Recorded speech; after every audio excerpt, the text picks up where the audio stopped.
우리가 사도신경을 고백할 때에 본디오 빌라도에게 고난을 받아 십자가에 못 박혀 죽으시고 이런 신앙 고백을 합니다.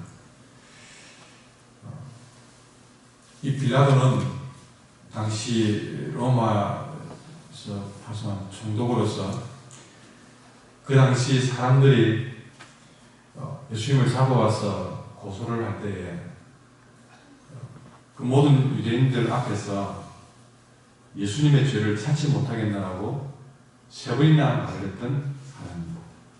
오늘 보면 4절에 보시면 빌라도가 대제사장들과 무리에게 이르되 내가 보니까 이 사람에게는 죄가 없다 얘기를 했습니다. 그리고 13절 이하에도 빌라도가 또다시 사람들을 불러 모아놓고 너희들이 이 사람이 백성을 미혹한다 해서 끌고 왔는데 봐라 내가 너희 앞에서 신문을 했으나 너희가 고발하는 그 일에 대해서 사람 백성들을 이 사람이 미혹한다는 그 고발건에 대해서 아무리 봐도 이 사람에게 죄를 찾지 못하겠다 14절에 얘기했습니다. 15절에도 헤롯이 헤롯에게 보냈는데 헤롯도 우리에게 도로 보냈다. 헤롯이 봐도 별 문제가 없는데 하고 내게 도로 보냈다는 거죠. 그러니까 보라 그가 행한 일에는 죽이겠다 하는 얘기를 합니다. 그래서 굳이 데려왔으니까 몇 대 좀 때려놓고 때려서 놓아주겠노라 그렇게 했던 사람이 빌라도입니다. 어찌 그 부리겠습니까?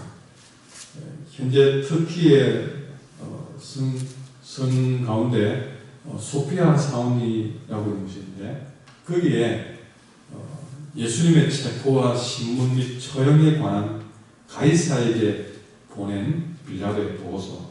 이 가이사는 시저, 그 당시 로마 황제에 보낸 빌라도의 보고서에도 빌라도가 로마 황제 가이사에게 보낸 보고서에 이 빌라도는 억울하다고 주장을 하고 있습니다. 자신은 분명히 예수님을 무죄라고 판결을 했다는 것이죠. 그를 놓아주기 위해서 총독으로서 최선을 다했다는 그런 얘기가 들어있습니다. 여러분 오늘 본문에 나오지 않지만 마태복음 27장 25, 26절에 보면 이 빌라도는 예수님을 십자가형에 십자가형을 취한다고 그렇게 결정하고 난 다음에 이 예수님의 결정에 대한 자신이 책임이 없다고 모든 사람들 볼 앞에서 손을 씻었던 그런 상황이 나옵니다. 손을 씻은 나는 상관없다. 그러나 자기가 아무리 예수님의 죽음에 책임이 없다고 손을 씻어도 또 이 사람에게 죄를 찾지 못했다고 말을 했었어도 지금껏 그 이후로 사람들은 늘 사도신경을 고백할 때마다 이 빌라도 이름을 불먹이면서 본디오 빌라도에게 고난을 받았고 십자가에 못 박혀 죽었다라고 그렇게 사람들은 두고 마치 빌라도 그가 십자가에 못 박은 범인냐 그렇게 빌라도를 지목하고 모든 믿는 자들이 빌라도에게 그런 오명을 안기고 있다는 사실입니다. 그런 것들이 괜히 빌라도가 살했다면 자기가 억울하다고 얘기를 할지 모른다는 것이죠. 그러나 여러분 그렇게 자기가 손을 씻었다고 해서 책임을 회피한다고 해서 그 죄까지도 없어지는 건 아니다 것입니다. 빌라도가 자신은 정말 억울하다고 하소연함에도 불구하고 이 빌라도는 옳지 않은 군중들의 백성들의 요구에 결국에는 굴복한 것입니다. 여러분 오늘 4절 5절에 보면 빌라도가 내가 보니까 이 사람에게는 죄가 없다 하니까 5절에 무리가 더 강하게 말합니다. 그가 온 유대에서부터 가르치고 갈릴리에서부터 시작해서 여기까지 와서 백성을 소동하게 했습니다. 그렇게 했습니다. 그러니까 자기는 아니라고 분명히 봤지만 사람들이 워낙 강하게 나오니까 한마디로 자기가 이 사람을 놓아주면 이 백성들이 강하게 대모를 할 같은 그런 것을 보고 난 다음에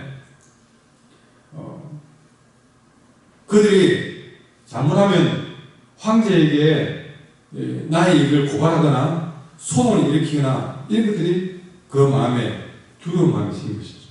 자기가 볼 때는 아무리 봐도 이 사람이 죄가 없는데 무리들이 이 사람을 그렇게 두지 않겠다는 생각이 든 것입니다. 자기가 판단한 대로 소신대로 예수를 풀어준다면 괜히 내가 손해를 보겠다라는 생각이 든 것이죠. 그러니 예수님에게 아무런 죄가 없다는 사실을 잘 알면서도 결국 예수님을 십자가에 못 박게 내어준 것입니다. 사실은 그 당시에 빌라도만큼 힘 있는 사람이 없었습니다.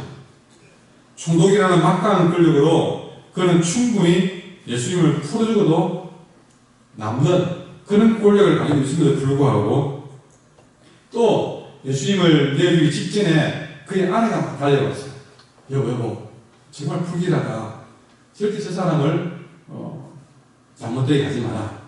그렇게 아내가 강력하게 예수를 살려서 보내라고 부탁했음에도 불구하고 이 빌라도는 그 총독이라는 자리를 보존하기 위해서 악한 자들과 불의와 타협을 하고 만 것입니다. 왜 길게 제가 이런 얘기를 했을까요? 오늘날 이 고난주간을 맞이한 우리 자신이 세상 속에서 살아가는 우리의 모습을 한번 들여다보자 것입니다. 우리도 혹시나 세상 속에서 내가 당할 불이익과 불명예를 생각하면서 우유부단하게 행동한다. 여러분, 그것이 학교든 직장이든 세상 속에서 내 하나 괜히 거기서 어떻게 좀 안다고 행동하다가 괜히 내가 말을 듣거나 귀찮다, 복잡하다 믿는 사람들이 빛이 되어야 되고 소금이 되어야 되는 믿는 사람들이 그렇게 행동을 해버린다면 여러분 누가 이 땅에 정말 소망을 줄 수 있겠습니까? 여러분 적어도 우리 믿는 사람들은 어딜 가는 빛이 되어야 됩니다. 어딜 가는 소금이 되어야 됩니다.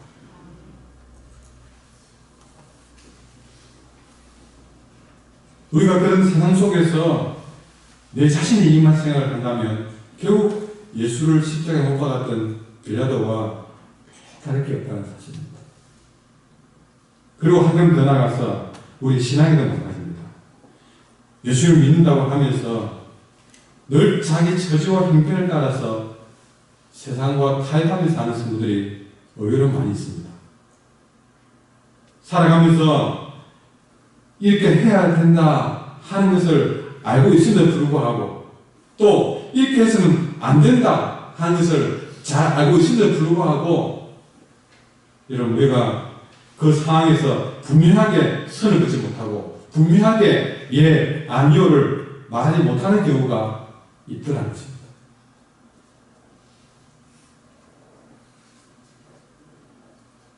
분명히 우리가 그런 말씀이 있고 말씀대로 살아야 생각을 가지고 있습니다. 그런데 상황 속에서 그런 일들이 분명히 나타납니다. 이렇게 해야 되겠지 분명하다 생각이 들었습니다. 그러나 무슨 이유인지 모르지만 그렇게 하지 못하고 이해하지 못하고 때로는 이렇게 해서는 안 되는 줄 알면서 이건 아닙니다 라는 말을 하지 못하는 그런 경우가 많다는 것이죠.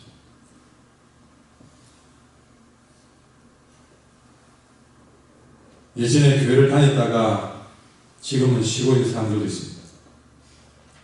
또 세상 이력서에는요 기독교회라고 기록을 하면서도 전혀 예배를 가볍게 드리고 전혀 믿음으로 살고자 하지 못하는 분들도 있습니다. 믿음에 대해서 누가 물어볼 때에 자신 있게 믿음에 대해서 말하지 못하는 사람도 있습니다. 천국이 있느냐라고 말할 때에 자신있게 천국이 있다고 말하지 못하는 사람들이 있습니다. 하나님에 대해서, 예수님에 대해서 분명하게 긍정도 안 하고 부정도 하지 않는 미지근한 사람들이 있습니다. 직장을 다니면서도 도무지 이 사람이 믿는 사람인지 아닌지 주변 사람들이 알지 못하는 사람들도 있습니다. 남들 다 신앙재미 다 누리고 있을 때에 그게 은근슬쩍 같이 끼어서 신앙재미를 같이 누리다 보니까 도무지 내가 믿는다는 표현을 하지 못할 때도 있다는 사실이죠. 이와 같은 명목상의 그리스도인, 차지도 덮지도 않는 미지근한 자리에 서 있는 성도들, 희지도 검지도 않는 회색지대에 선 사람들, 믿는 사람인지 세상 사람인지 도무지 구분이 가지 않는 성도들, 이 시대의 빌라도가 얼마나 많은지, 혹시 나는 이 시대의 빌라도가 아닌지,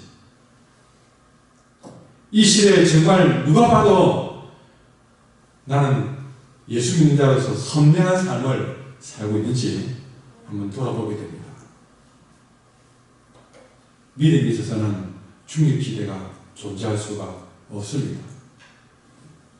예수를 믿든지 아니면 예수를 거부하든지 둘 중에 하나는 사실입니다.